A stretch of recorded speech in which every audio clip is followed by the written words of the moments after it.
Hello, this is Benny Carey. Um, I'm trying to take on this issue again. This Gabonese coup, especially the way the West and the United Nations have kind of condemned the coup, but they have not did not condemn the 56 years rule by one family. I mean, it is shameful indeed. It is shameful. But I am not surprised. I'm not surprised at all that these people, these so called democrats, democratic countries, these so called civilized countries, civilized nations, civilized world, they have been dining and whining with this family, this one family, since 1967. Only one family ruling a country, exploiting a country. And because these Westerners have been benefiting from the resources of oil and other natural minerals, they were fine with it. That's democracy to them. But then the military came to say, oh, we're tired of what you've been doing. You're trying to go into the third election, or you went into the third election, and you also came out declaring yourself the winner. I mean, the Electoral or Elections Commission did that anyway. And so they couldn't take it anymore.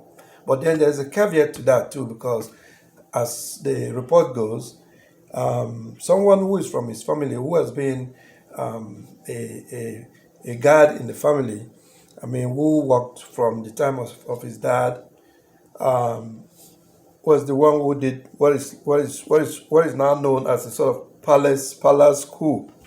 And so, but it is not surprising, even though shameful, that these slave masters, these colonial masters, these exploiters who have destroyed Africa and continue to exploit her, calling Africa poor, sick, backward, and you name it.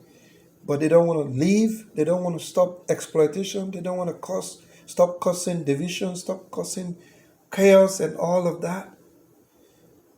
I mean, and the worst of all is that AU, African Union, an entity which cannot even pay its own bill, so rely heavily on about 70% of sponsorship from the slave and colonial masters, happen to be European Union, right? Tinubu, the guy who uses manipulative ways, cannot even open his eyes and impose himself on Nigerians. Civilian coup that happened on February 25th, 2023, is also talking. This is the same man who has history of, as it is reported, history of certificate forgery, and was even said to be a bagman for drug dealers. They dumped drug in his house where he was living in Chicago, as the report went, and then the distribution will start from there. To the extent that he forfeited about $460,000 to avoid being prosecuted. This issue and the issue of certificate forgery was brought up at the tribunal. I mean, the toothless tribunal, anyway, which cannot even force the INEC chairman and the commission itself to deliver or submit all necessary documents that were relevant to the case.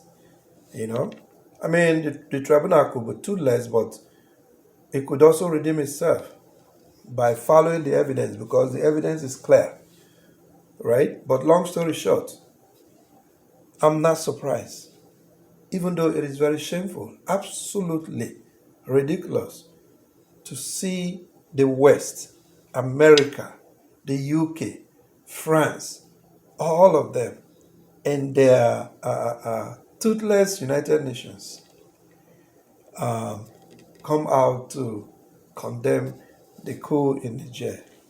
They did not condemn 56 years of dictatorial rule by one family, all the money they've amassed, you know, and